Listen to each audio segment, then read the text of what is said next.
Oh, okay, I see it now.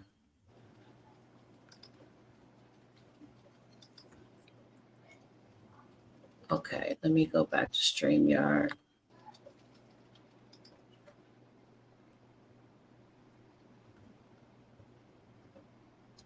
Okay, so it allows me three.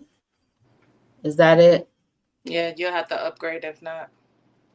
Hey, I'm not upgrading. The next upgrade is business, and it has a whole bunch of stuff we don't need at all.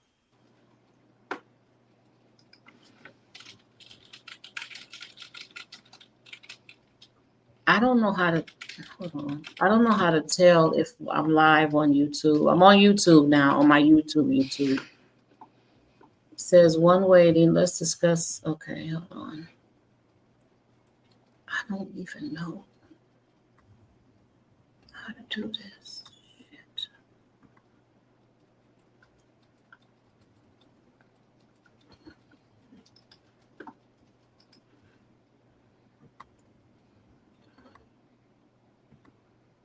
Chat.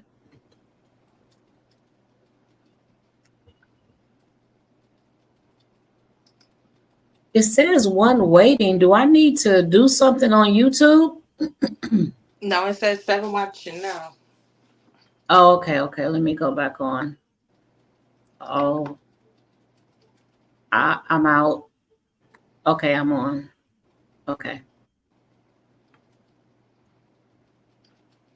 If y'all can Okay. hear, if you could put one in the chat, please.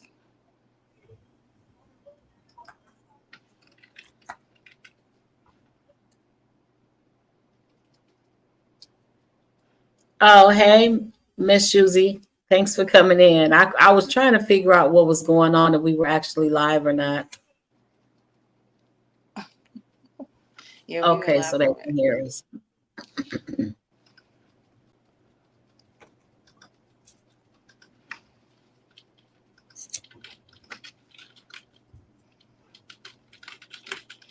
Please like the lives when y'all come in.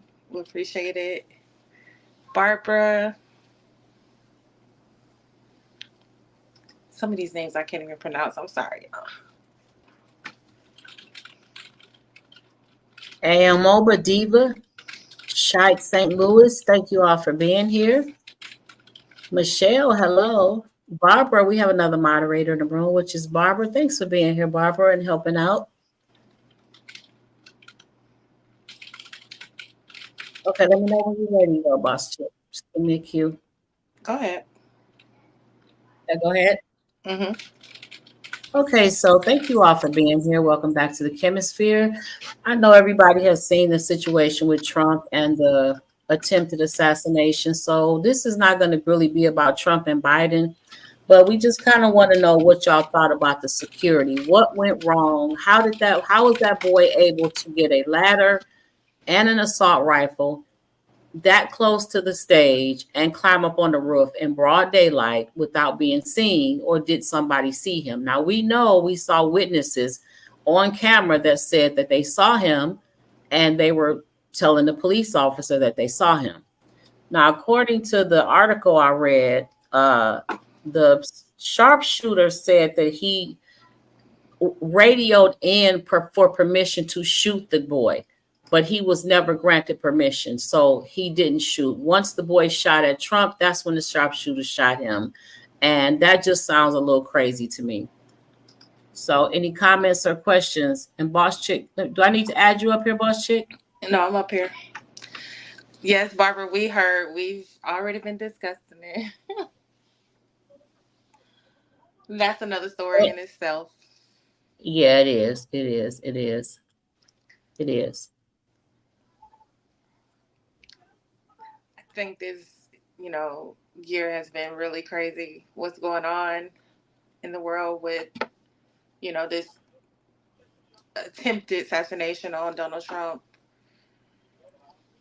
We'll What do start you with, think happened, Boss Chick? I can't really say what really happened. It's maybe upbringing, hatred. The world is filled with hatred right now. I just pray for our kids, Yeah. I, grandkids. Yeah.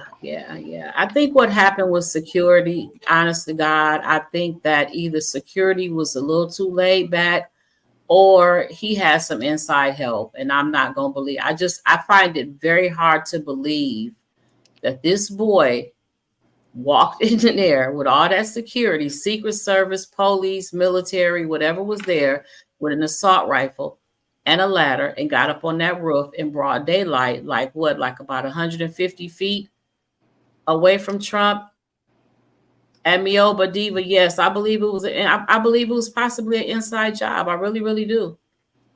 It's a fire sale. It's a fire sale.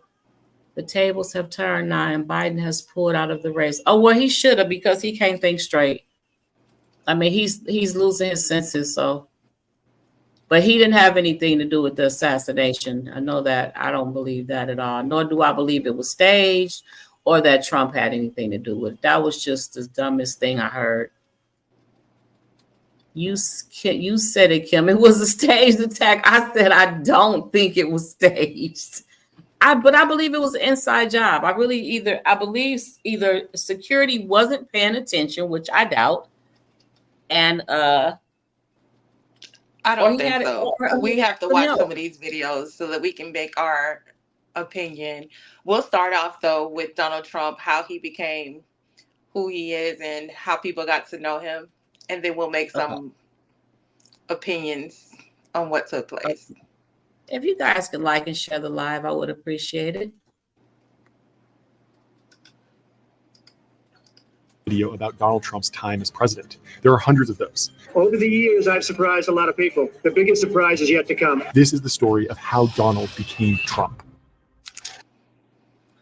Let's just say your brand is dropping the year's hottest sneaker. Or you're an outdoor outfitter expanding your retail footprint. And Sorry, fast. y'all. Of all the men who've influenced Donald Trump, none have had a bigger influence than his father. Fred Trump was born in the Bronx to German immigrants Frederick and Elizabeth. After he finished high school, he took a job as a carpenter's assistant. He liked the work, but he wanted to be the boss. So when he turned 21, Fred incorporated a company, E. Trump and Son, named for his mother, who started the company before Fred was old enough to run it. During the Depression, Fred almost went out of business, but before he did, he got his big break.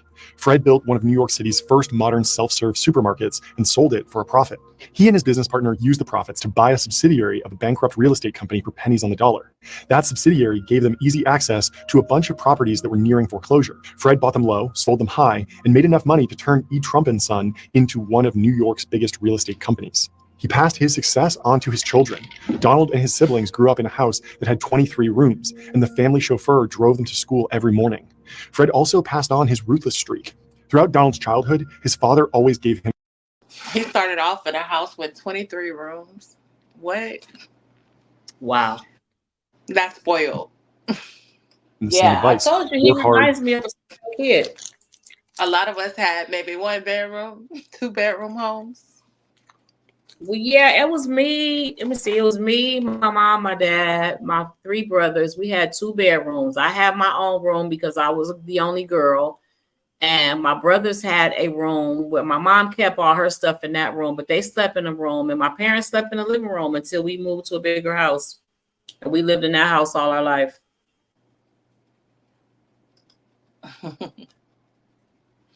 Yep, we sure weren't getting those privileges. So he did get a handout. I would agree.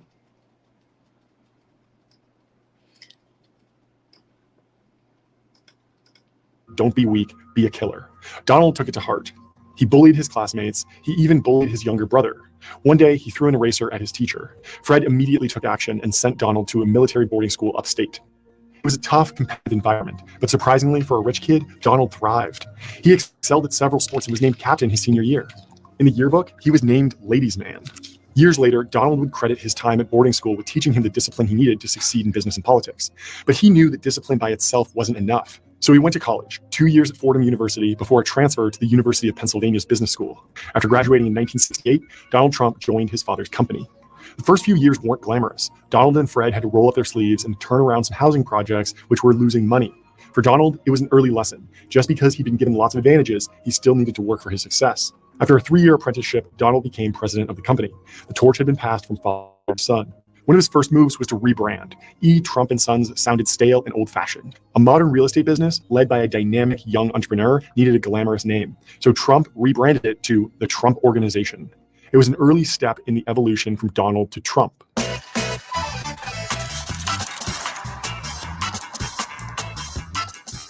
Trump moved into an Upper East Side apartment and started going to some of Manhattan's elite nightclubs, usually with a beautiful woman on his arm.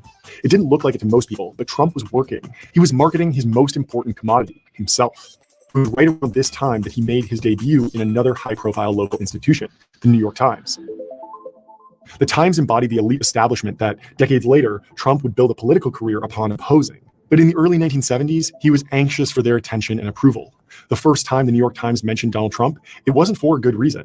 The headline said it all. Major landlord accused of anti-black bias in city. The story concerned a Department of Justice lawsuit filed against Donald Trump and his father, which alleged that the Trump Organization discriminated against African Americans. Even for someone who believed all publicity was good publicity, it was tough reading. Most of the lawyers Trump talked to urged him to settle, but that just wasn't who he was.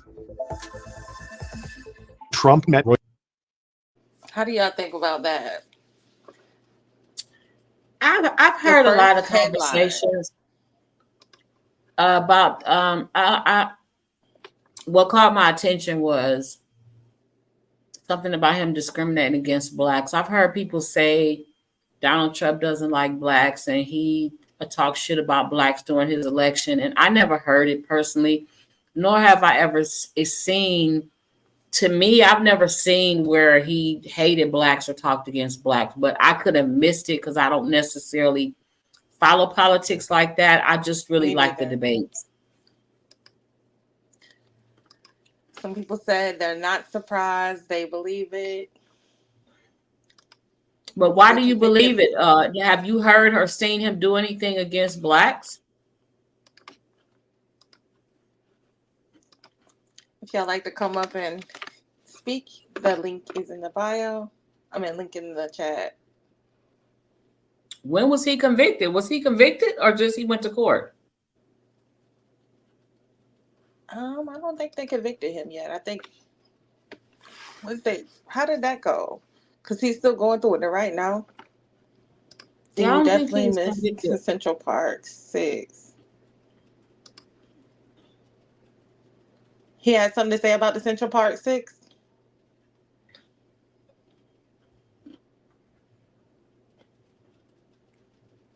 If anybody would like to come up so we can hear your voice, the link is in the chat. What did he say about the Central Park 6?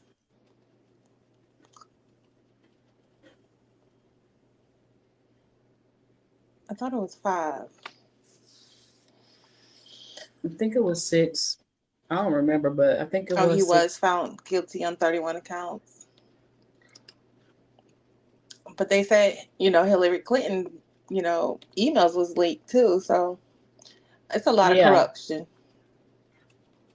Corruption in politics don't even really bother me. That'd be some bullshit. But I want to know what he said about the I think heard it all comes from their upbringing. It starts from inside the home. Yeah. I talk faster than I type. Oh, you can come up if you talk faster than you type.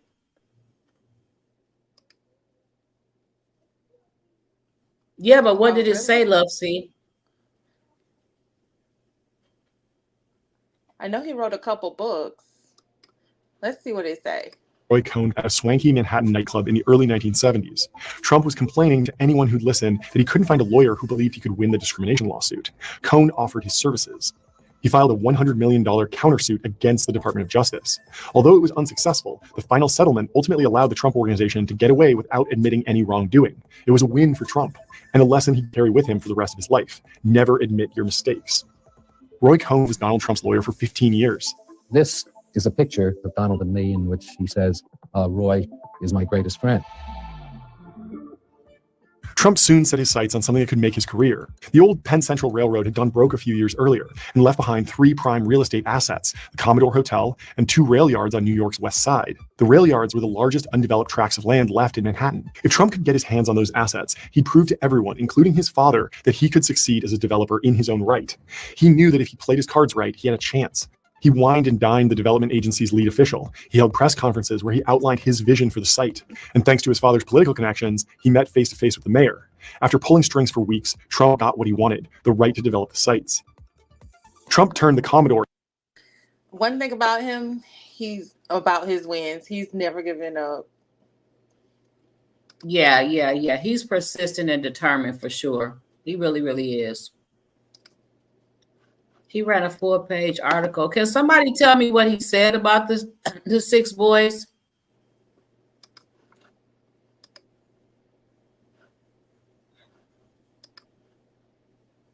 Miss Shuzy, do you remember anything that he said?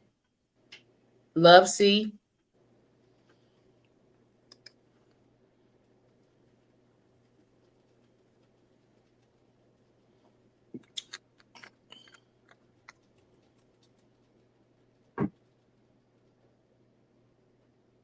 Trump can't do any business in New York for the next 3 years. Barbara, do you know anything he said about the 6 boys that went to prison when they were in middle school? I see people throwing out comments, but nobody's giving me information. What did he say exactly? Also, there is a 219 testimony of a lady who was a teen telling about her experience with him when she was 12 and another 13-year-old about sex. It was about them being guilty and prosecuting them. Okay, but what about the 6 black boys?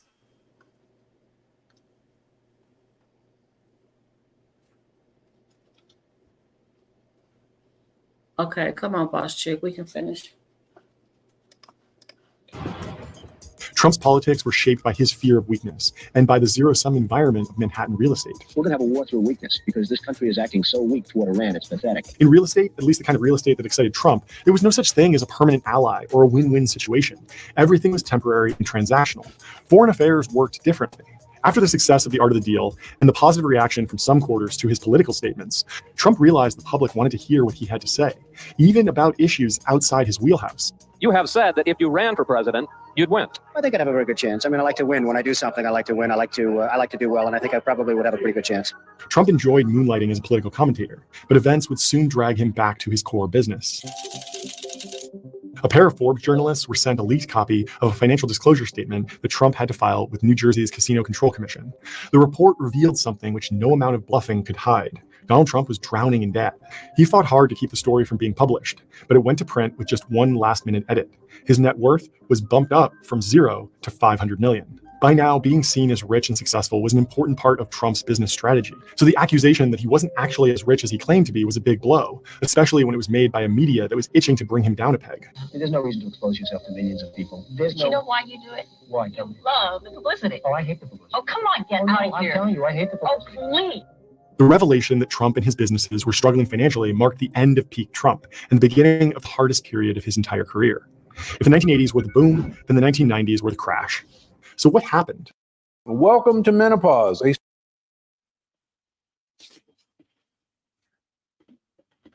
the hell you know about menopause? Some more bullshit. Hold on, boss chick. Hello, Kimmy Rouse. Thanks for coming in.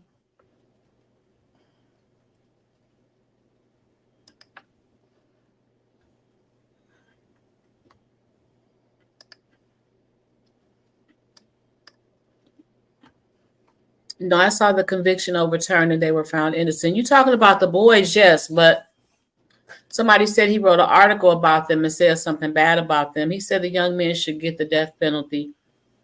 Okay, I'm going to try to find that.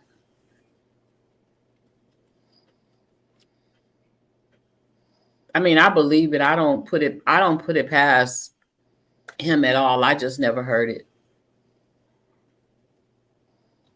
What I hear is people saying Trump did this and Trump said that, but I've never seen anybody produce no proof of what he said or did. That's why I'm asking. But if I'm not mistaken, I believe I heard Hillary say something about some black kids being thugs, and I want to make sure I remember that right because it was some years ago, and I could be wrong, but I heard it with my own ears, whatever it was. I hate politics and feel they are two sides of the same coins, all dirty, just like lawyers. That's why we're mostly focusing on the security. We really want to know what y'all feel about how this boy got that close to Trump. That's what the conversation is about. It's not even about Trump and Biden. We're just trying to get a little bit of history about Trump. Because in our reality, like I said, whether we Trump lovers or Trump haters or Trump supporters or Biden supporters, which I don't support Biden whatsoever, never did. Trump is still a human being. Like I said, I don't wish death on nobody. I only wish death on one of my boyfriends, and I was going to neutralize his ass my own self legally, according to the Detroit police. They gave me instructions on how to do that shit if he ever kicked my door again, which thank God he motherfucking didn't. But that is the only person I ever remember wishing would just fall off the fucking map. Other than that, I don't wish death on Trump. You know, he's in politics. He's like a lawyer. They all do dirt. They lie, cheat, and steal. That's a part of their job description, I think. But he has a right to security. He has a right to be protected and defended as the former president and as a running candidate. He had as a right human to be. Being. Yes, and he was up there, and somebody dropped the ball that day. And so that's what we really want to talk about. Kamala is going to run and okay. So if you want to discuss or have any information about or give your opinion about security, that's what we're here for. Remember the last time so many candidates won despite having net negative approval ratings. Trump had always believed he could become president, but he'd never had the support from a major party he needed to actually win. Suddenly, the stars were aligning. Americans, especially Republicans, were willing to listen to increasingly radical solutions to the problems they faced. But no one on either side of the political aisle had Trump's charisma or name recognition. If he could put it together, it could be a potent combination.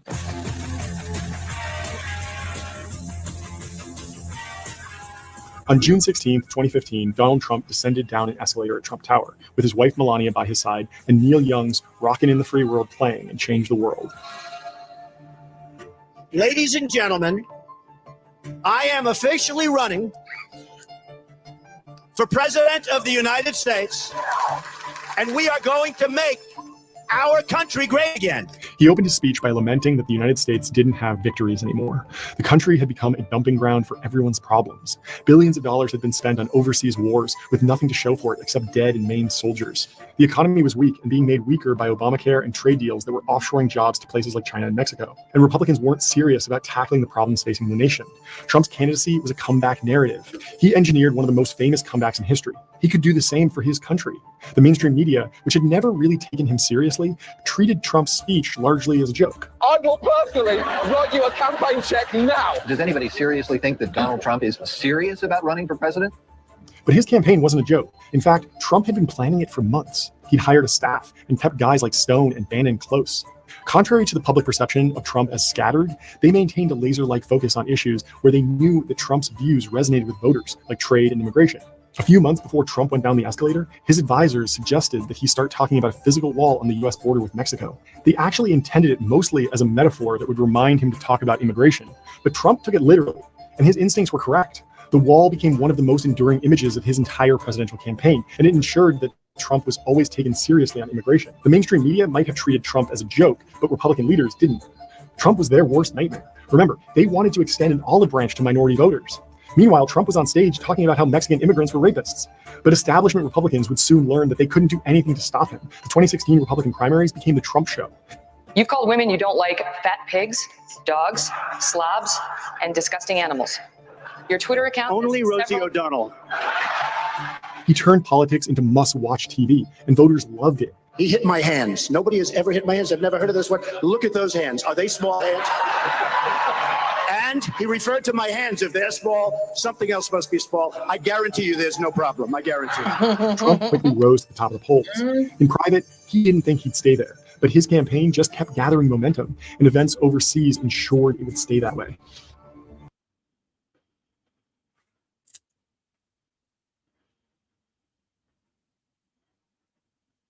He was not with that jabs. No, no. Someone dropped the ball, but who knows? He planned an assassination. He planned the assassination in advance and had announced it on social media. Who planned it, Barbara? Trump planned his own assassination? Someone dropped the ball. Shy St. Louis, what do you think happened? Who do you think dropped the ball?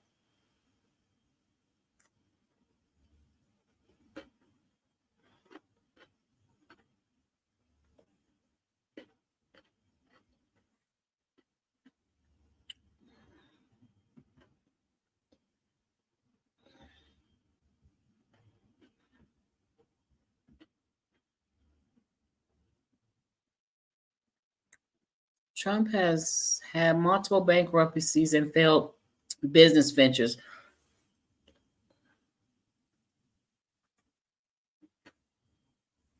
Okay, let's continue, Boss Chick.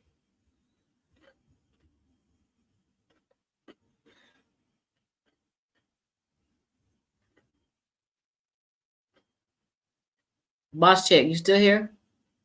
Oh, sorry, I walked away for a minute. What happened? No, somebody said, Barbara said he planned the assassination in advance and had announced it on social media. That's interesting because that should have been all over the news, and I haven't heard that at all. So he planned to get his own self killed. Oh, the boy planned it, borrowed his dad's. Oh, and had yeah. I did hear he had been at the. I heard two stories. He had been going to the shooting range, and then I heard the day before, if I'm not mistaken, the shooting range wouldn't allow him to come in. Now, of course, we don't know which story is true. And he announced. Now, according to the news, as of yesterday, the boy didn't have no social medias at all. They talked a whole hour today about the fact that what was strange that he had no social media accounts, and they checked his computer. He had not been researching anything related to killing the president or how to kill the president or nothing like that. All they saw him do was go buy a ladder. Out of the blue. Yep. That something was strange about that, but it's a lot that a lot of people had to say. But then he got the ladder in. Like, you just walk past security with a ladder and a gun and everything and got on the roof? People were warning before all of it that somebody's on the roof. Somebody's on the roof. They did. I saw them. But I don't think they wanted to take action or move because they didn't know what was going on, or they didn't really see. I guess. Well, some people say they seen a pew pew, but other people say they didn't.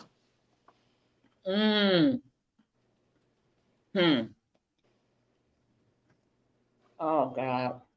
I know the one sniper said that he did radio in for permission to take the shot, and he was not granted permission, so there was nothing he could do. And then this Navy guy got on there who used to be a Navy SEAL or work for the CIS, one of them people. He said, when you are hired to be a sniper to protect when you are a counter sniper, your job is to take out any threat. So he didn't have to get permission from anybody to take out the sniper. But of course, I don't work for them people, so I don't know the truth. I know if that was an actual president and not just a former president, I think that he probably wouldn't have got as far as that he did. Yeah. Let's look at this article where they show the shooting. Trump's rally takes place in Butler, Pennsylvania, roughly 30 miles north of Pittsburgh. The Butler Farm Showgrounds, located at 625 Evans City Road, about 5 miles from downtown Butler. The shooter, Thomas Crook, was smart enough to park his van on Lawrence Avenue, avoiding police and Secret Service officer from investigation and checking. It was also suspected of containing a considerable amount of explosives. This is where he got out and walked all the way to this vantage point, which is this building on the right. He then climbed this ladder located here and moved up to the top of this roof. To help you understand better, let's take a basic look at the position of Trump on stage as well as the shooter. There are 3 important structures or buildings we need to understand. This is the Trump stage, and just above him is the How far did they say he carried the letter? Oh, I didn't hear. He From the parked all the way building? over here. Right. He parked over there. And then they said he bought a 5-foot ladder, but this is not a 5-foot ladder on the building. So this is security checkpoint. And I think this is where he parked his van. Let's look at it. police and Secret Service officer from investigation and checking. It was also suspected of containing a considerable amount of explosives. This is where he got out and walked all the way to this vantage point, which is this building on the right. He then climbed this ladder located here and moved up to the top of this roof. To help you understand better, let's take a basic look at the position of Trump on stage as well as the shooter. Structures or buildings we need to stand. This is the Trump stage, and just above him is the audience section where a selected number of people is seated. Structure is also very important as it is where the Secret Service personnel are located and snipers are positioned. Finally, we have this building where the shooter set up his sniper location. A quick note, the distance from the shooter Thomas Crook, the Trump stage, is around 137 meters, which translates to around 450 feet. While the distance between the shooter and the Secret Service sniper position is around 134 meters, which is approximately 440 feet. When former President Donald Trump was a little into his speech, the shooter squeezed the trigger of his AR-15 rifle, releasing 3 bullets. One of these shots hit the former president on the ear. This was followed by another 5 shots. Possibly one of the bullets missed the former president's head by just a quarter of an inch as he turned to look at a chart statistic located on the left. This move saved his life. From the top angle, this is what it looks like when replaying how the bullet missed Mr. Trump as he moved his head at the last millisecond. Interestingly, this bullet would have hit the former president if his head had been turned towards the audience as shown here in this visualization. All in the videos ahead with detailed minute-to-minute animated timelines until the former president was in his armored SUV. We will also be looking at the respective weapons used by both parties and the 2 scenarios with and without bullet penetrating the skull. At 6:12 p.m. ET, Trump started addressing his supporters and spoke for roughly 6 minutes before the scene erupted into chaos. Trump was in the middle of speaking when someone in the crowd was heard saying, "He's got a gun." As the video captured someone in the crowd repeating, "On the roof, he's got a gun," it's here that 3 shots rang out. A pause and 5 more shots in rapid succession were heard. For some unknown reason, the shooter had a clear line of sight from an elevated level well positioned as a sniper nest. Interestingly, a heavy-duty ladder was also located on the side. It might be a permanent fixture. He aimed with this AR-15, a semi-automatic rifle, which will be discussed in detail later in the video. At around 6:11, he aimed his sights on the former president and squeezed the trigger, releasing the bullet.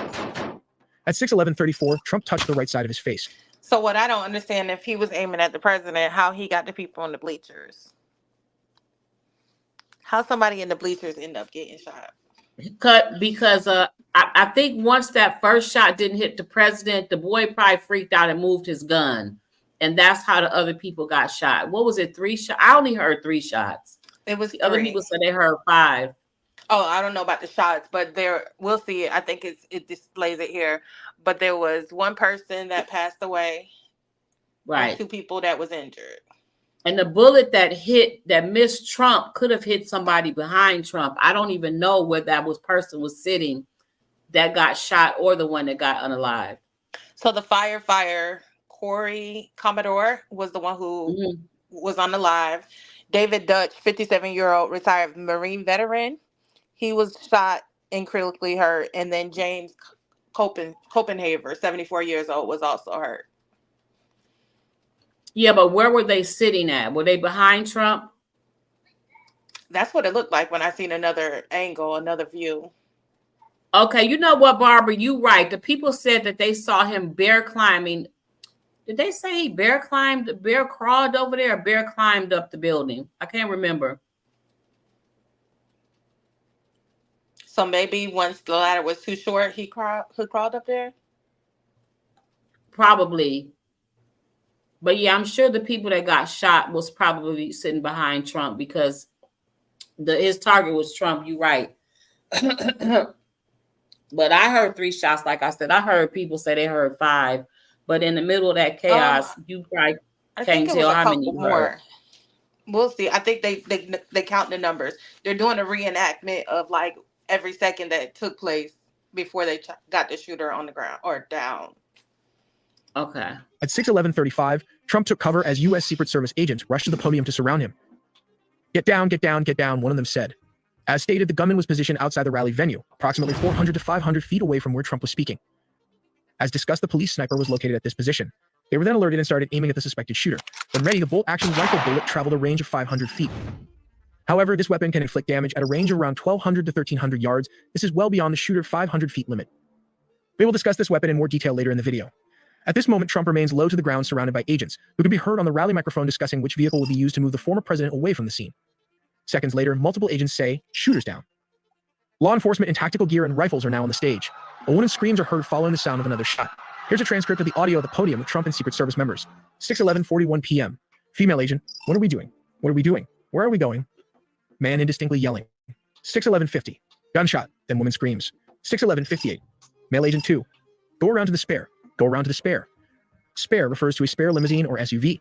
At 6:12 again, male agent 3 appears to say something like, "Move to the spare, hold.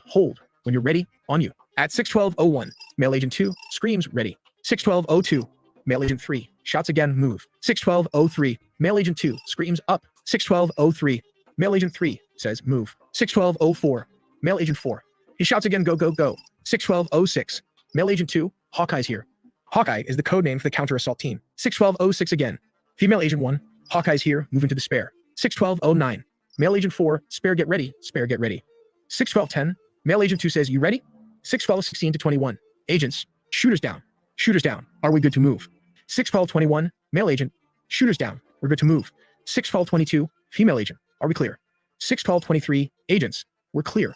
We're clear. We're clear." 6:12:23, male agent, "Let's move. Let's move." 6:12:25, the agents prepare to move Trump off stage, but he tells them to wait. With blood dripping from his ear over a portion of his face, Trump lifts his fist in the air, prompting a loud cheer from the rally crowd, and mouths the word "fight" 3 times while pumping his fist. Some say this is kind of a gangster move by Trump, leaving a mark in the American history to never give up and fight.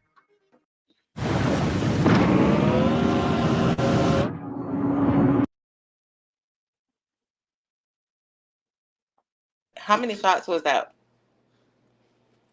That was like 5 shots?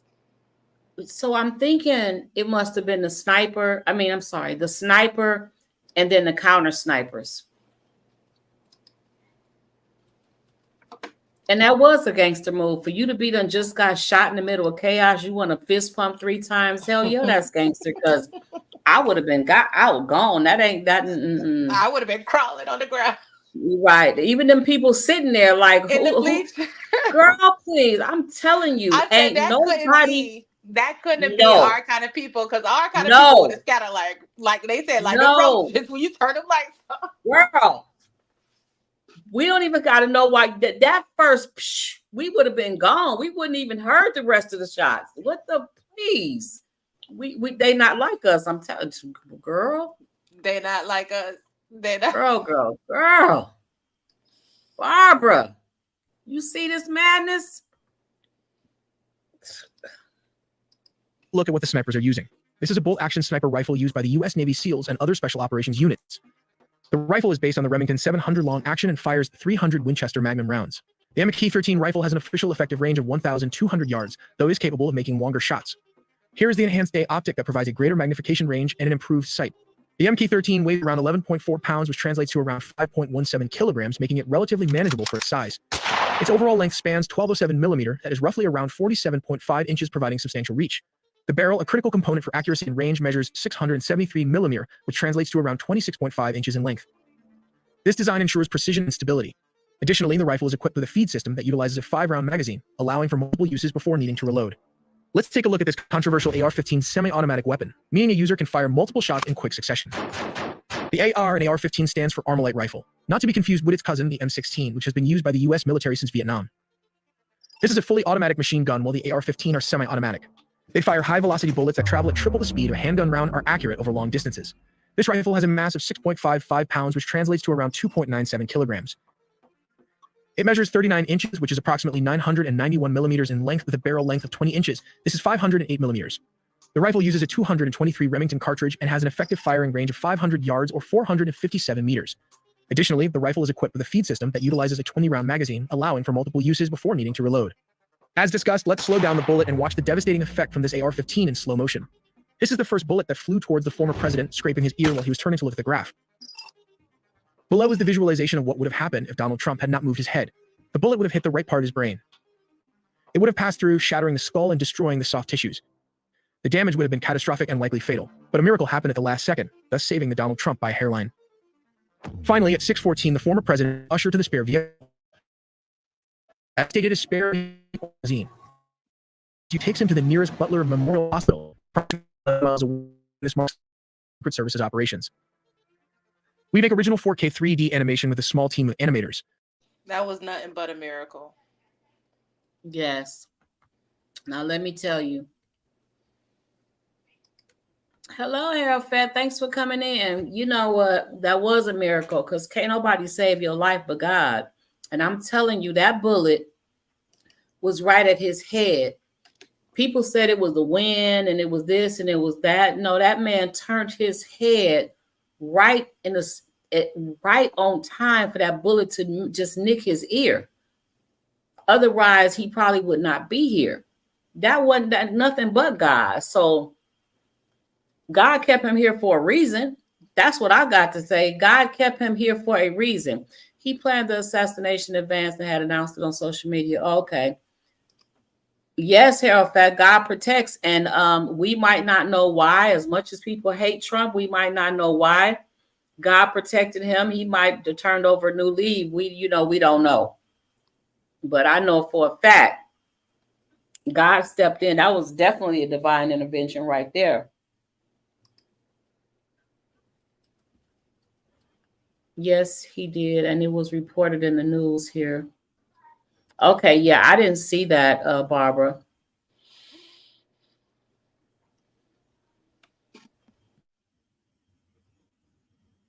Okay.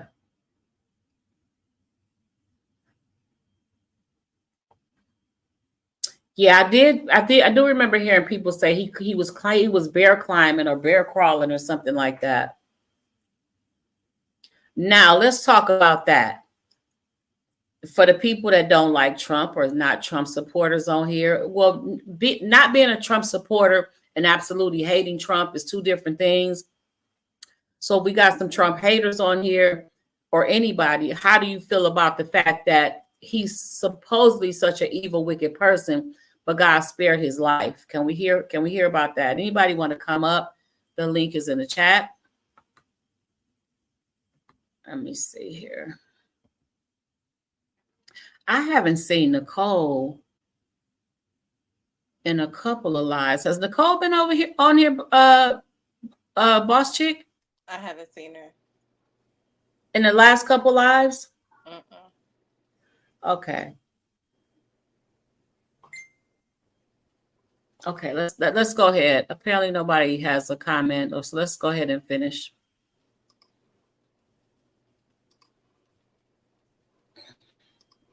I do want to get you to some breaking news that we are following at this hour. This involves the gunman who opened fire on former President Trump at his rally in Butler, Pennsylvania over the weekend.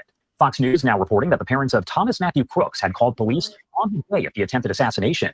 Fox reporting that Crooks' parents were looking for him Saturday in the hours leading up to the rally shooting, and eventually they called law enforcement to indicate that he was missing and they were worried. Though that information is known, it's not clear what his parents told authorities, but the call did happen before the shooting. Sources telling Fox News that Crooks' parents have been cooperating with the investigation being conducted by the FBI, and at this point, a motive does remain unclear.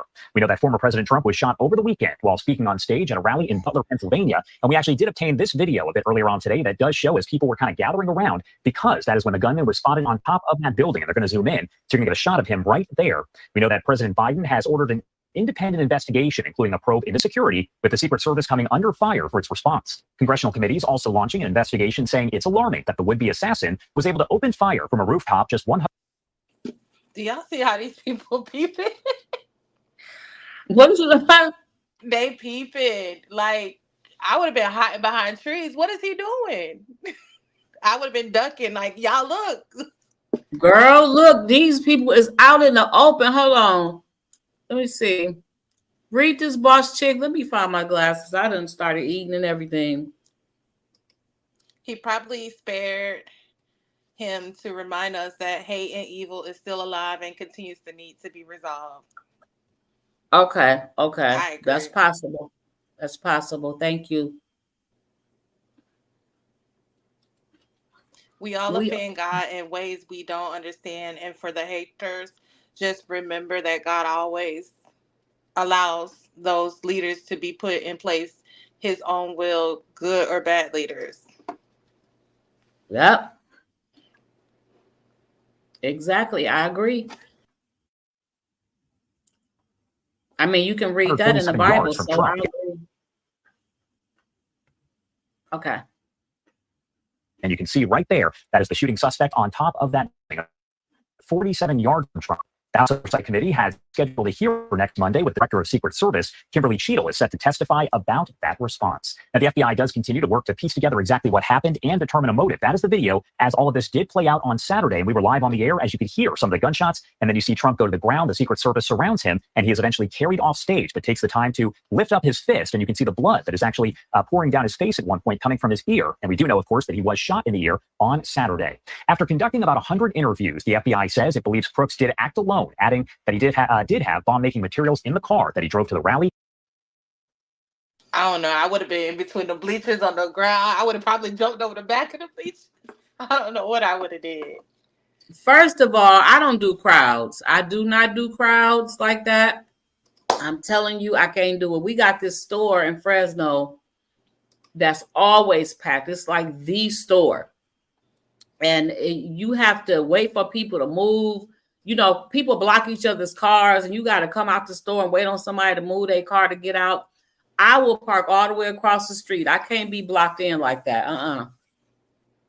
Walaikum salam, Fatima. Thanks for coming in. But no, boss chick. I don't know one person that I know personally that would have still been standing there to even find out who got shot, what happened. We would have found out on the news later. Ain't no way we would have still.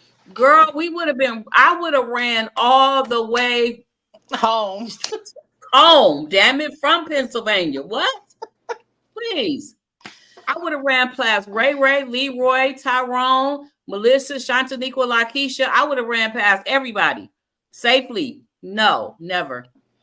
The boy was a loner and not popular in school. Teased because of the way he dressed. He seemed mentally unbalanced. I agree because there was one person that said he wasn't bullied or teased or anything like that, but they did say something about they picked on him, and he wanted to show, I guess, prove, type of person he is. Like, he wanted to get a name for himself. But the principal was on TV talking today, and he said that that wasn't true. He said that he heard that the boy was being bullied and picked on, and he went and talked to the boy about it, and the boy was like, no, he don't get picked on or bullied. He just liked to eat alone. But I could also see the boy being afraid to tell the principal the truth as well.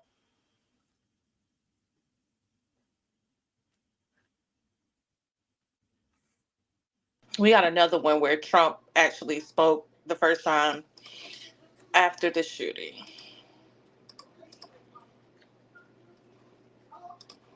By expressing my gratitude to the American people for your outpouring of love and support following the assassination attempt at my rally on Saturday.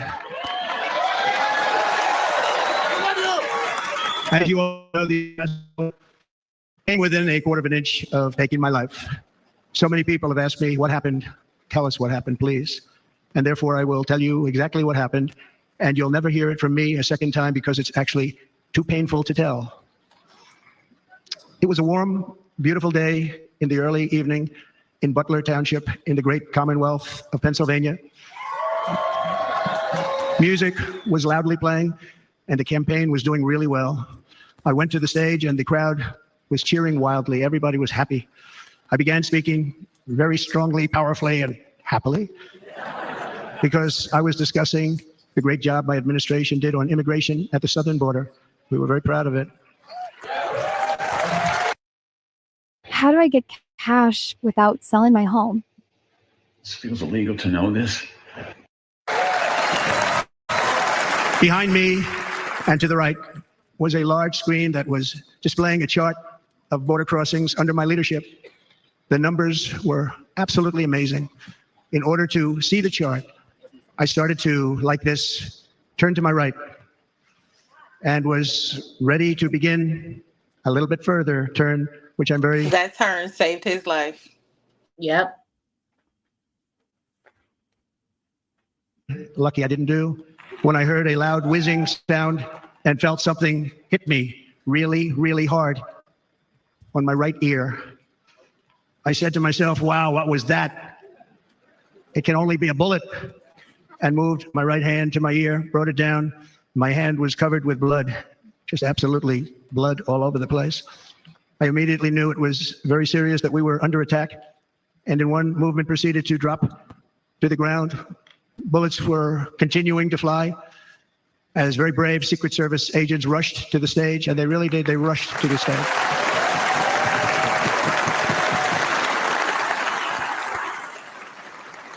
These are great people at great risk, I will tell you, and pounced on top of me so that I would be protected. There was blood pouring everywhere, and yet, in a certain way, I felt very safe because I had God on my side. I felt that.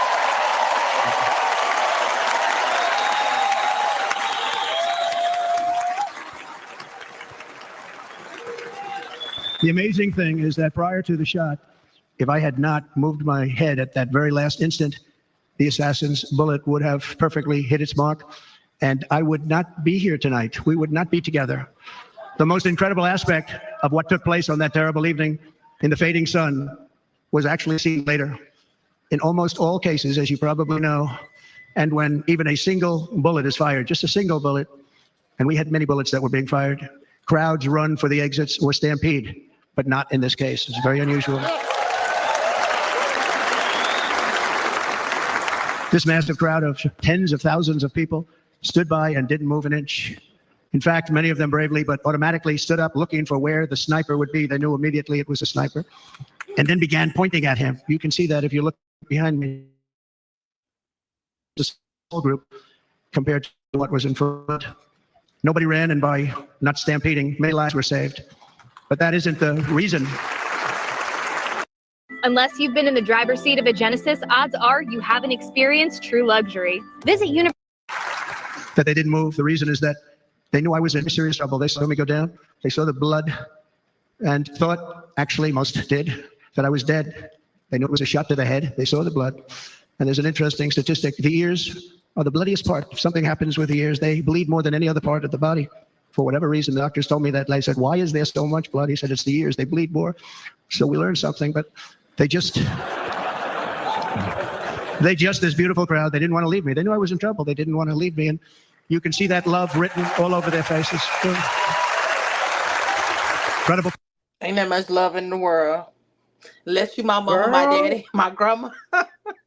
Girl, your natural, look, Big Bird 2025 at this point. What that mean, Trip? Have y'all been digging into that 2025 stuff?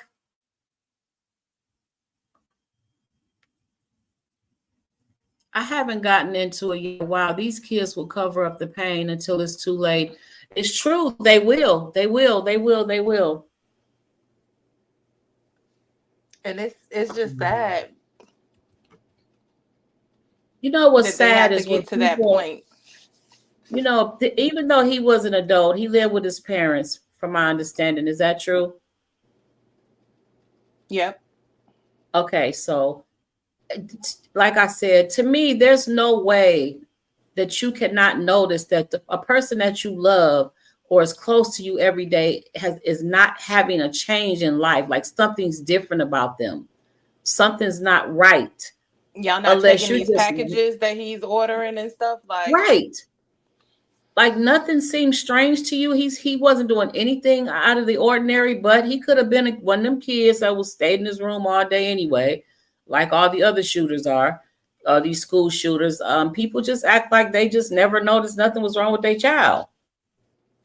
I don't get it. What is Big Bird 2025?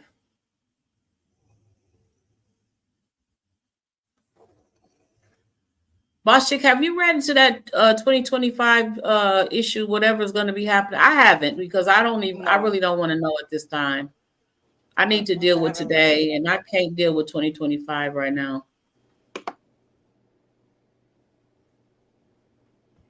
Any comments or questions? Any opinions? Anybody want to come up? The link is in the chat.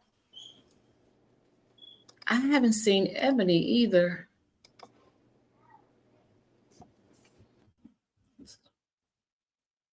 Oh, that means anybody but Trump. Okay, I hear you. I hear you. I hear you. They're incredible people. Bullets were flying over us, yet I felt serene. But now the Secret Service agents were putting themselves in peril. They were in very dangerous territory. Bullets were flying right over them, missing them by a very small amount of inches. And then it all stopped.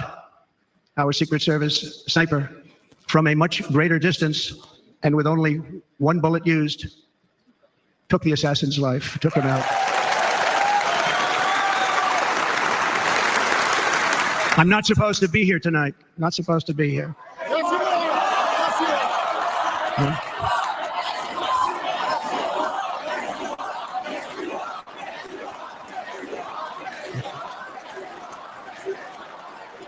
Thank you.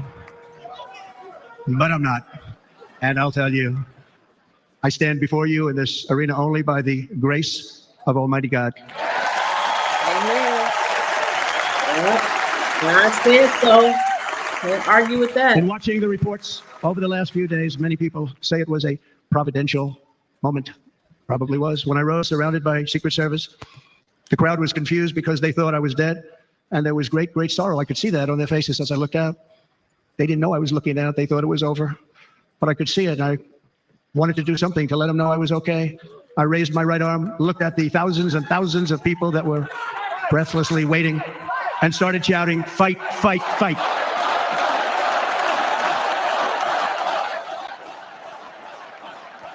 Thank you. Once my clenched fist went up and high into the air, you've all seen that, the crowd realized I was okay and roared with pride for our country like no crowd I have ever heard before. Never heard anything like it. For the rest of my life, I will be grateful for the love shown by that giant audience of patriots that stood bravely on that fateful evening in Pennsylvania. Tragically, the shooter claimed the life of one of our fellow Americans, Corey, comparator, unbelievable person, everybody tells me. Unbelievable. And seriously wounded, two other great warriors. Spoke to them today. David Dutch and James Copenhaver. Two great people. I also spoke to all three families of these tremendous people. Our love and prayers are with them and always will be. We're never going to forget them. They came for a great rally. They were serious Trumpsters, I want to tell you. They were serious Trumpsters and still are. But Corey, unfortunately, we have to use the past tense. He was incredible. He was a highly respected former fire chief, respected by everybody. Was accompanied by his wife, Helen, incredible woman. I spoke to her today, devastated, and two precious daughters. He lost his life selflessly acting as a human shield to protect them from flying bullets. He went right over the top of them and was hit. What a fine man he was.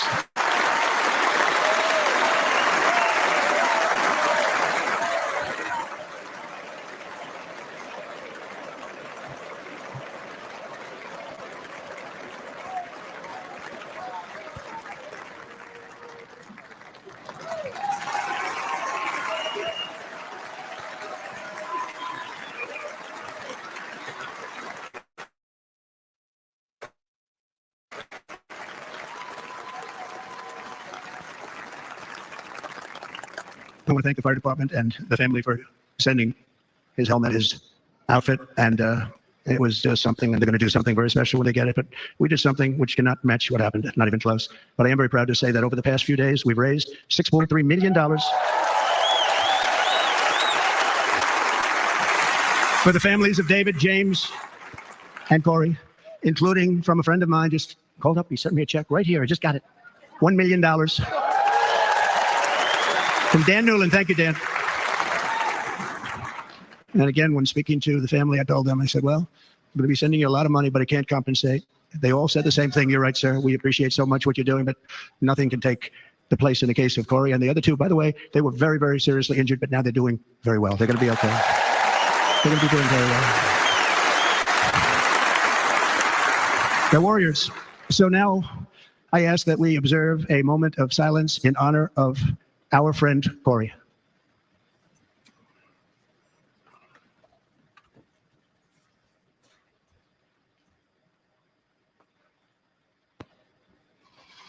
There is no greater love than to lay down one's life for others. This is the spirit that forged America in her darkest hours. And this is the love that will lead America back to the summit of human achievement and greatness. This is what we need. Despite such a heinous attack, we unite this evening more determined than ever. I am more determined than ever, and so are you. So is everybody in this room.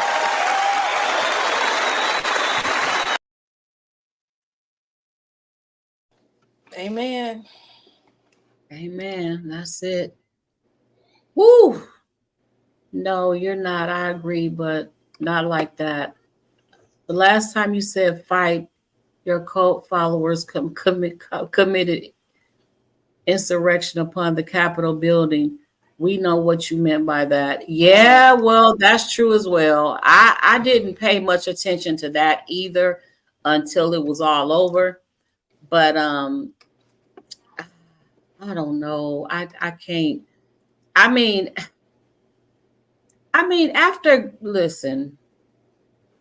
God saved this man's life, I don't really know what to say after that. What I know for a fact is Kamala will not be getting my vote.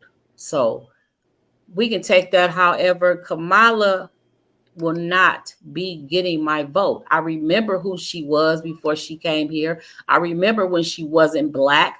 I remember when she wasn't for Black people. I remember when she was locking Black people up for innocent little stuff and giving white people slaps on the wrist.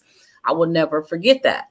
She will never get my vote. She want to be Black all of a sudden? No, not in this lifetime, Kamala. Nope. So, no.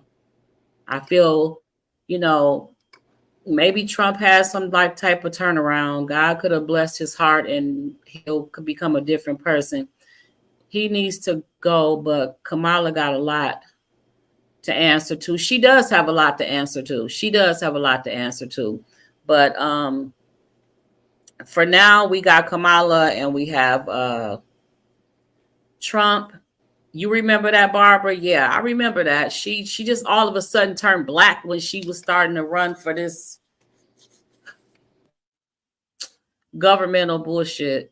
But no, she won't get my vote. No, I told Boss Chick I'll vote for Trump's granddaddy before I vote for her. She will never get my support at all. She won't. Kamala didn't vote in the Senate for anything about Black folks. I just don't. She probably didn't. She was not for the Black community. She became a face for them. Fake. Yep. Exactly. Any comments or questions? Anybody need to come up before we end this live? You got another video, Boss Chick?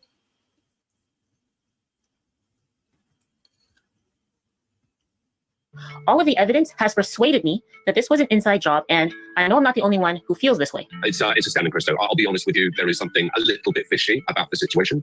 The reason it's called the Pac-Man perimeter is because that's exactly what it looks like. It's like Pac-Man. How is the rooftop excluded from the Secret Service or state police security bubble? I spent about 17 years in the military, as well 14 of which were at Drone Special Operations Unit called JCF2. And a huge part of our job was doing close protection for VIPs, up to and including the Prime Minister. So we're familiar with the layout of these types of things and what jobs should be. And yesterday, what happened, I have no doubts in my mind that the shooter had help from somewhere within an agency, an organization, or the government. Hello, everyone. If you're a new viewer, welcome. If you're a returning viewer, welcome back. If this is your second, third, fourth time watching one of my videos and you are not yet subscribed, they already go together. Okay, make it official and hit that subscribe button. So something happened recently, in case you haven't heard. Secret Service rushes Trump off stage after he falls at rally. Trump says he is fine in statement after being escorted off stage during rally. Trump injured in incident at rally. In the immediate aftermath, both conservative and liberal-leaning news publications were suspiciously unwilling to say what happened to Trump. They refused to acknowledge the fact that there was a failed assassination attempt on a former U.S. president. Even Joe Biden wouldn't say the words initially. Do you think it was an assassination attempt? I don't know enough to. I have an opinion, but I don't have any facts. So I want to make sure we have all the facts before I make some comment anymore. Following the incident, many individuals shared a disappointment that the gunman missed, including Jack Black's bandmate. Don't miss Trump next time. I didn't think it was funny at all, and I saw many people on the left who accused Trump of staging this for publicity. Most notably, no one's favorite person, Amanda Seales. That was more staged than a Tyler Perry production of Medea Runs for President. That's what I don't like, what people keep saying this was staged, because it's a man that actually lost his life for this to be staged. Yeah, right. It's something behind it, but it's not staged. Yeah, I believe it was something behind it, but staged, I don't believe whatsoever. There was too many. I mean, that to me, that would have meant that everybody there would have had to been a part of it. Because how could you stage something like that with people sitting right by the president that's not a part of the plan? Yeah. Wow. I agree. What did she say? I know For the record, Kamala clearly didn't. this was not staged for publicity. Hold on. Let me push it up. Okay.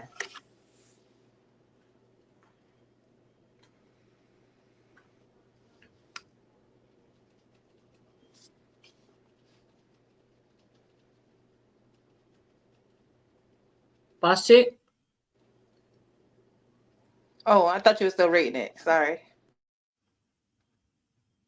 Trump was injured, 2 men in the stands were injured, and 1 man lost his life protecting his family. I would like to give my condolences to the family of Corey Comparator. He was a father of 2 daughters and he was a firefighter. A GoFundMe was started for the family, and so far it has raised over $4 million.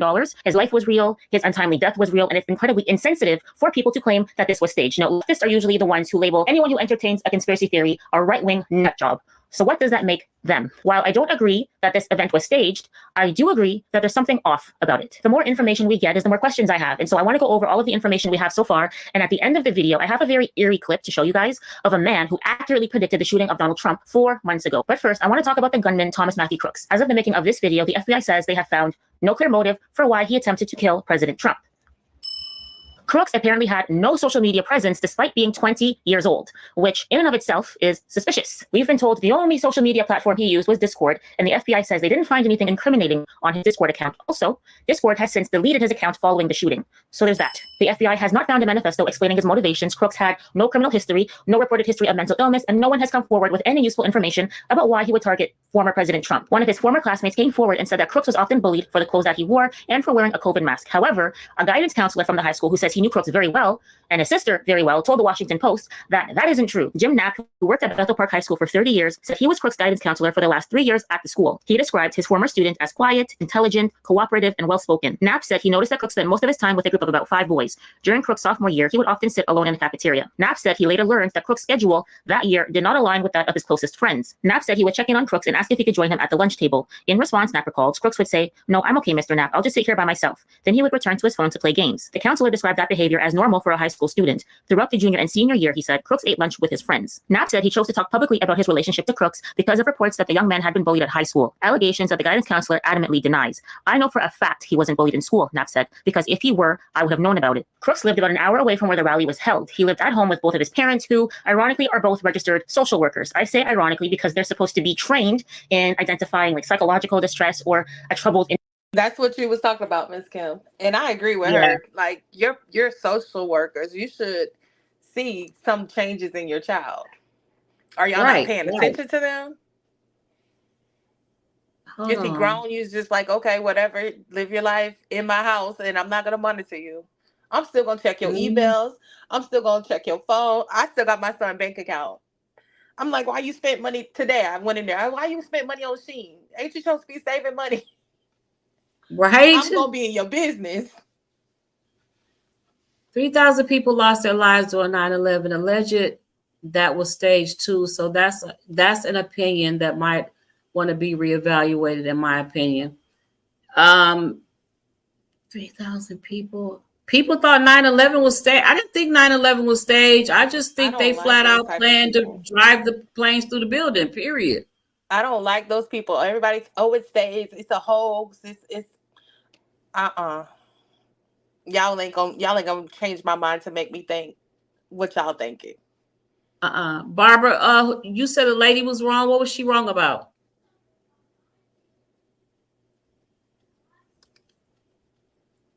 You don't want to come up, Barbara?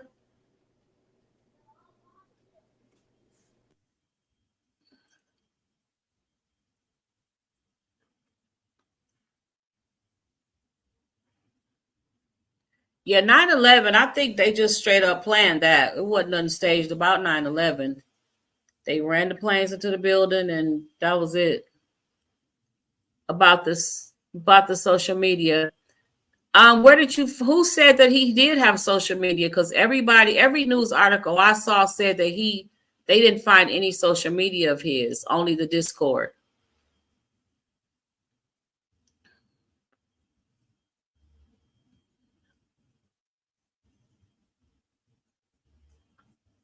Okay, let's continue.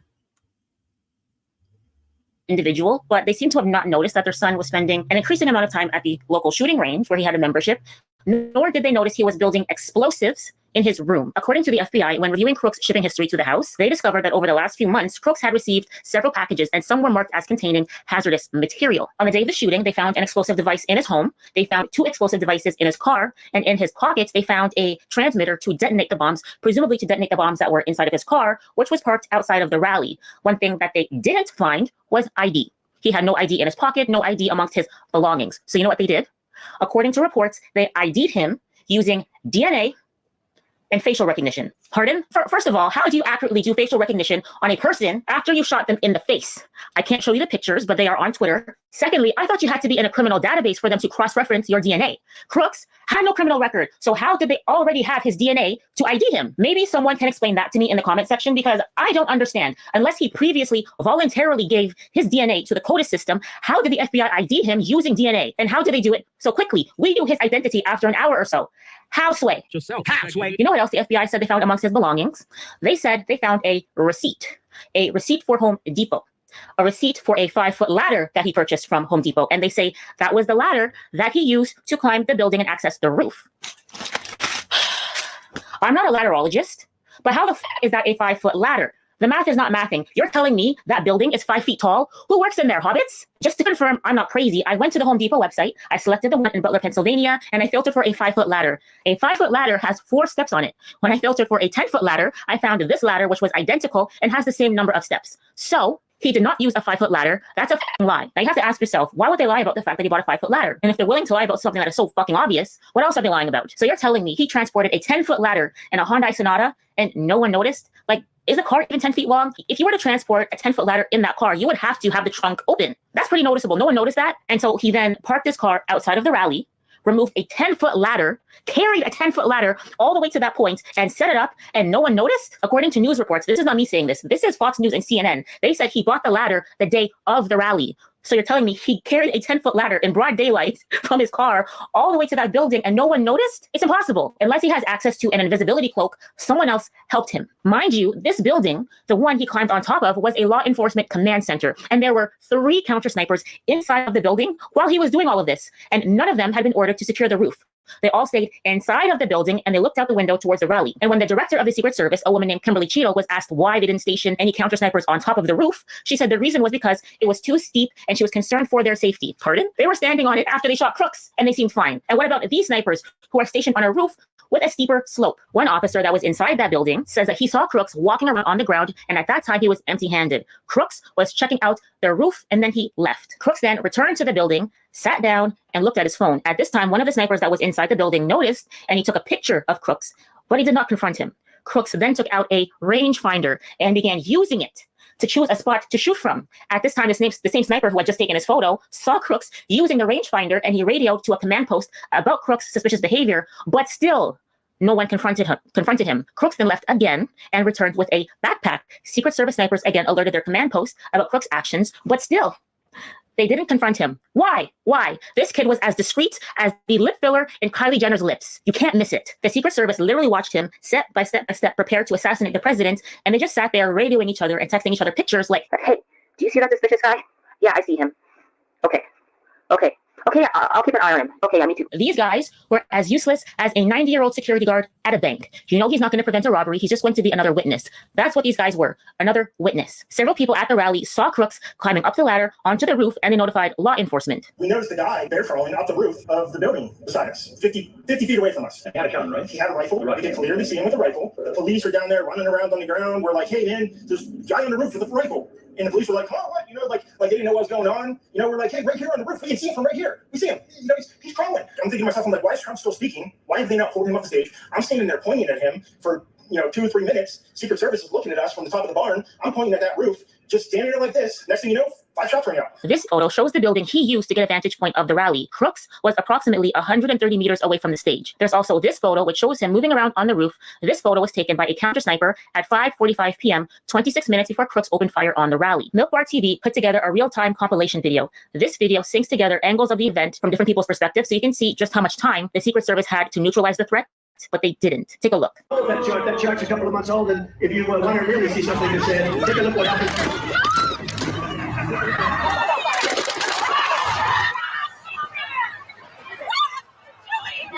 Don't be turning this way. Be careful.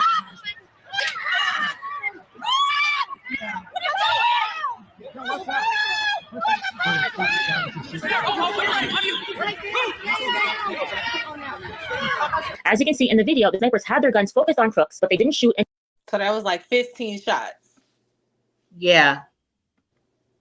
Wow. Until he shot first. Wow. Why wait? Maybe it was incompetence, or maybe it was something more nefarious. Now, here's where we go down the conspiracy theory rabbit hole. There were other rooftops nearby that the Secret Service failed to secure. Is it possible that there was a second shooter either on the roof of the community center or on the water tower, and Crooks is just a patsy? Sources were telling me that Secret Service identified the bullets being fired, which came from about 488 yards away. Yards, not feet, yards. Yesterday, another source brought me some great information showing that the Butler Gymnastics Club is precisely that same distance away, about 488 yards away. This is all from a vantage point facing the stage where President Trump was located, the Trump stage. Thomas Crooks roof location and Butler Gymnastics Club line of sight. We contacted the Butler Gymnastics Club today, waiting for a response from them, because right now they're closed for the summer on Saturdays. So even if that part doesn't compute, we now have 3 separate eyewitnesses who have now confirmed moments after the shooting they saw shots being fired from another location, the water tower direction, in the same line of sight as the Butler Gymnastics location.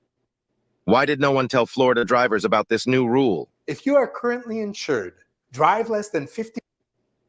That we showed earlier. So multiple now eyewitnesses saying that they saw shooters from another location, bullets fired from the water tower. Watch. Get around, and he kept standing there. You gotta get down, boy. You gotta get down. They're gonna shoot you. Because if they would have had like a machine gun, they could take us all out.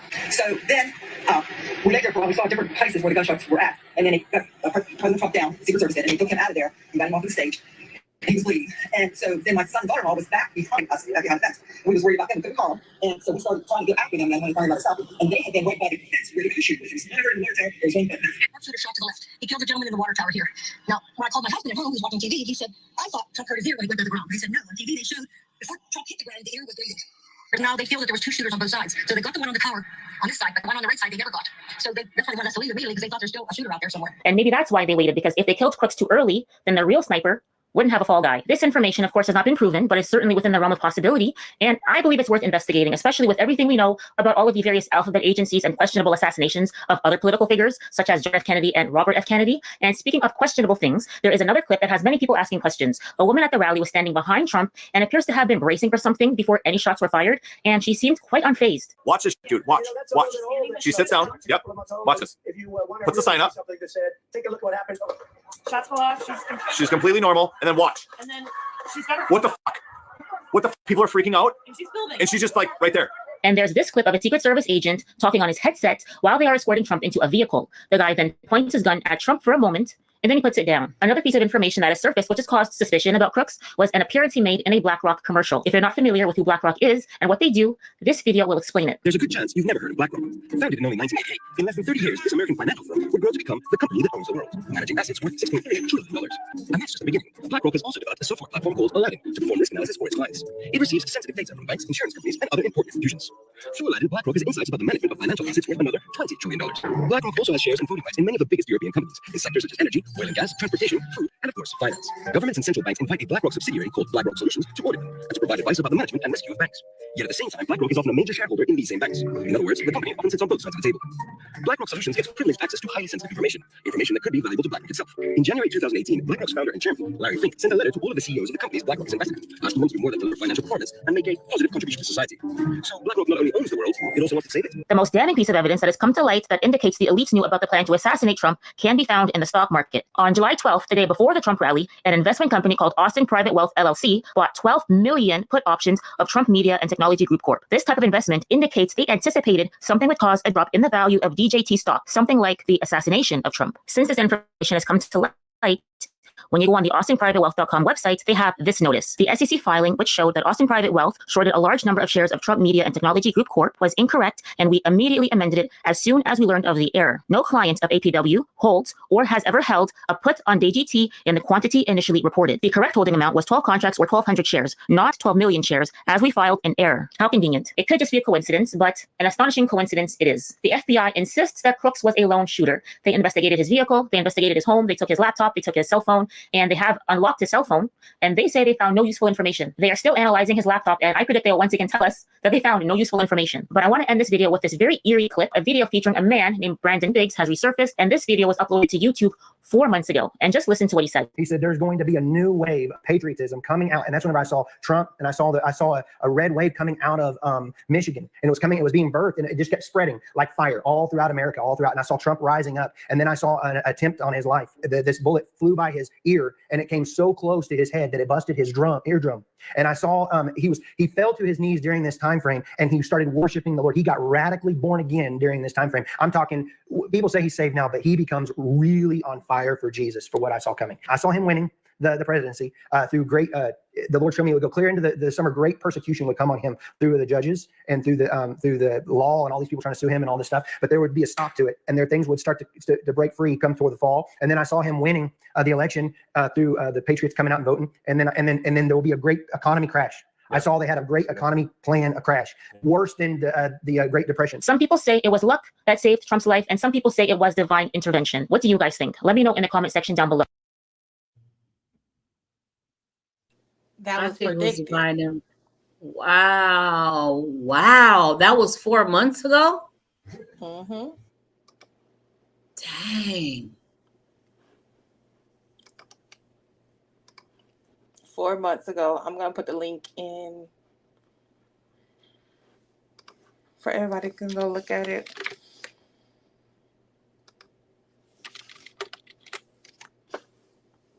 If their goal was to keep him out of office, this spring was the worst idea ever. Multiple countries around the world are now supporting Trump. Yes, they are.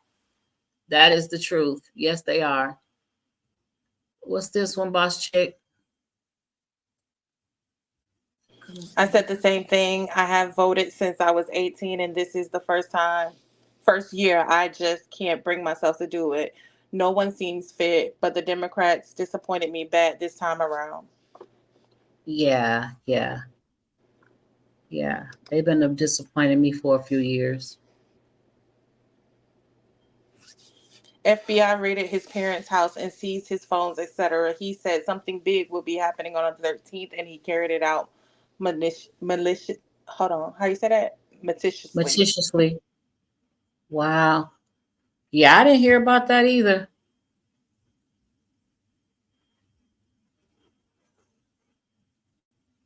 Okay, they get your DNA from doctors' offices.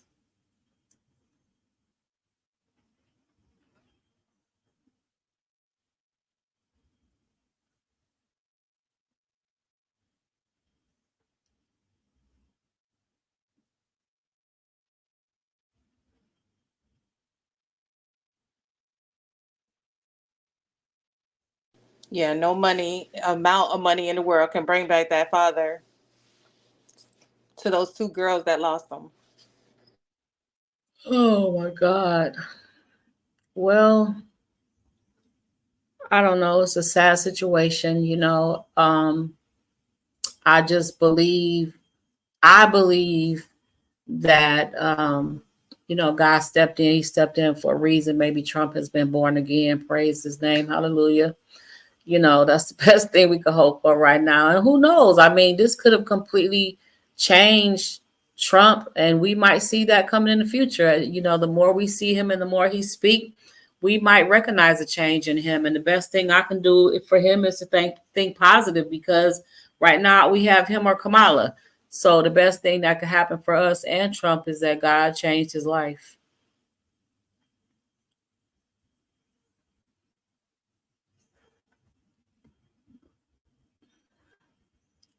Is that all we have, Boss Chick? That's it.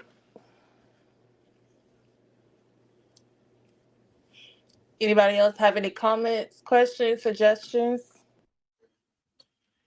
It is 11:28 p.m. here in Ghana, West Africa. If there are no more comments or questions, we're going to go ahead and end this live. Any more comments or questions? Going once, going twice. No, he hasn't changed. Didn't you see this acceptance speech in the convention? Yeah, I saw his acceptance speech, but I mean, he's still Trump is Trump. He's still Trump. But I believe, it's like when you walk into church, you don't change overnight. You don't stop smoking cigarettes. You don't stop smoking crack. You don't stop drinking liquor. You don't put your blunts down. You don't stop wearing mini skirts. You change over time. So that's why I said, maybe we will see Trump change over time as we see him more and more on television. No, I don't believe he changed overnight. But he's still a competitor. He's still a competitor. He's still gonna fight, and he's gonna fight to the end. I saw. Did we see what Tripp said on the political stance? Did you see that comment, Boss Chick? No, I don't think I said. I think he said he voted for somebody or something. Hold on, he let me sent go money back. donation. I'm trying to go back.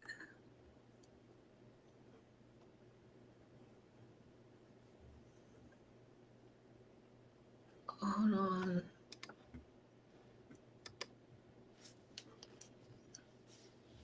He needs to go, but Kamala got a lot of. Let me see.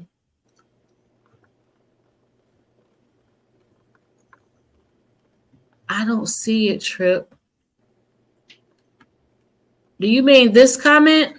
Let me go back a little further.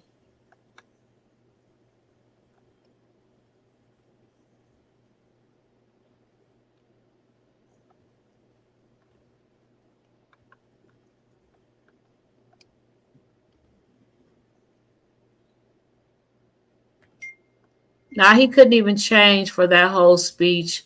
It just sounded like that's from the beginning. He's still talking crazy. He veered off his speech and gave his true thoughts. And he will. And he will. Like I said, I don't expect him to change overnight, but I'm just hoping and praying to God that he has changed. He will change over time. Above this one. Nah, he couldn't even change for that whole speech. It just sounded like that's from the beginning. Yeah, I said all I could say. And that's that I hope over time we see his change. I do want to thank everybody for coming in. Thank you for your comments and your questions and your support. I will be looking for some moderators. I will be paying attention to the chat. I wish Ebony was in here. I need moderators that are willing to come up on stage for the entire live. And depending on who the guest is, I need a man that's willing to come on stage for the entire live. Whether you speak or not, it will help if you speak, but we need some support on stage. And again, I want to thank you all for being here. He said he was a registered Republican, but donated $15 to the Democrats recently. Who? Confused. He's confused. Who did that? I think he was talking about the little boy. The Hair shooter. fat. You want to be a moderator? Girl, just say the word.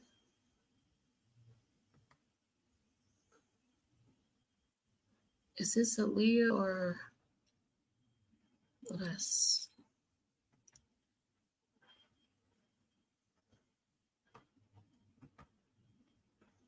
Okay. Can you mod her, Boss Chick, from your end? And then I'll call her in a little while.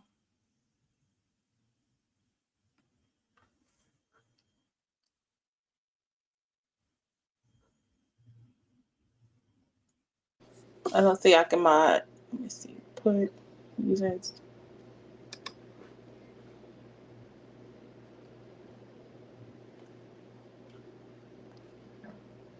No, I don't see it. Okay, yeah, I don't see it on my end either. Okay, so I'll probably have to mod you when I get off of here. I thought I had to mod you while you was on live. But anyway, again, thank you all for coming in. I do appreciate your comments, your questions, and your support. I love you all and stay blessed.